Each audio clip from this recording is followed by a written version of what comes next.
Well, this is a really life-changing incident. Um, as I had mentioned, I have lupus, but on this particular occasion, I had to go on chemotherapy. Um, my system was really out of whack, so to speak. And so I started out taking this pill orally. And she said, you know, your period will stop while you're on this pill. And then once you finish the treatment, you will have your period again. And I said, okay. I was early 30s, still pretty young. And so I finished the treatment over several weeks and then, stopped the pill and, was waiting for my period, nothing. So I called my doctor and she said, oh, come in, and I said, I haven't had my period yet. And I said, it's been almost 2 months. I should have had it a good 3 or 4 weeks ago. And she's like, okay. She's like, okay, well, let's do some blood work. And she's like, give us a few days, we'll let you know. So I was like, oh gosh. And so I recall I was at work. I was working for the Boston Public Health Commission at the time. And I got a call and it was the nurse at my doctor's office. And she's like, how you doing? I'm like, I'm good. She's like, just wanted to let you know, we got your blood work back and you are infertile and your doctor will be calling you. Have a nice day.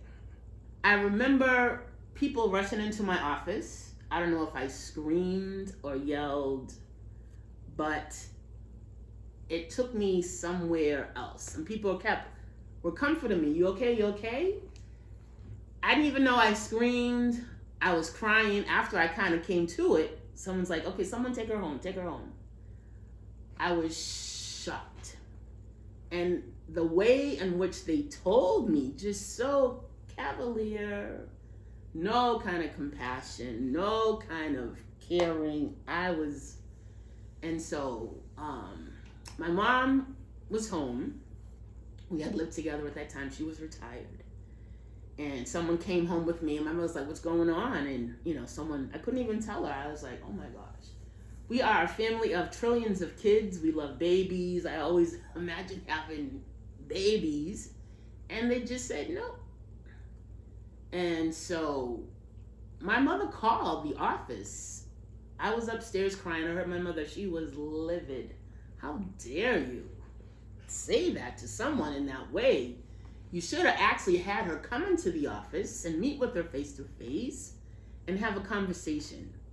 And my mother called the president of the hospital. It was a big, big, big deal. And the doctor was transferred. The doctor did call me, and it was a female doctor. It was a woman doctor. Well, you would think she'd have a little more heart about it.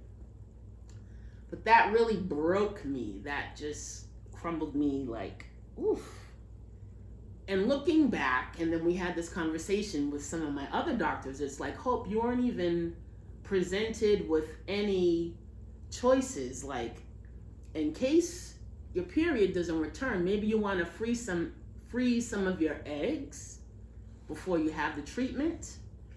And everyone's like, well, if it was a white woman, it's much more likely she would have been presented with some options before the treatment even started. There's statistics that shows that white women are offered options as opposed to black women. Black women are just kind of shut down and say, well, this is what you have to do. That's it. I wasn't even thinking that way at the time, but of course, I had some choices before this treatment, and it was horrendous. Yeah.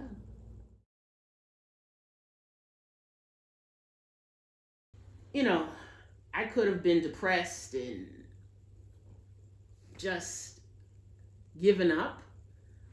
But that's not my attitude. That's not my mindset. I said, okay, so I can't go that way.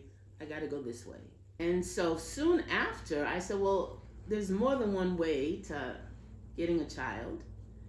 And so I thought about adoption. I had a girlfriend that had recently adopted and started talking to her. And so working on the new plan brought me out of that darkness, but it also taught me to ask more questions. So that was a learning moment. Painful, but a learning lesson. I'm like, oh no, anything that is presented to me medically, I'm going to ask questions. I'm going to look it up myself on the internet. I'm going to ask other people, have you had this? And really do it differently.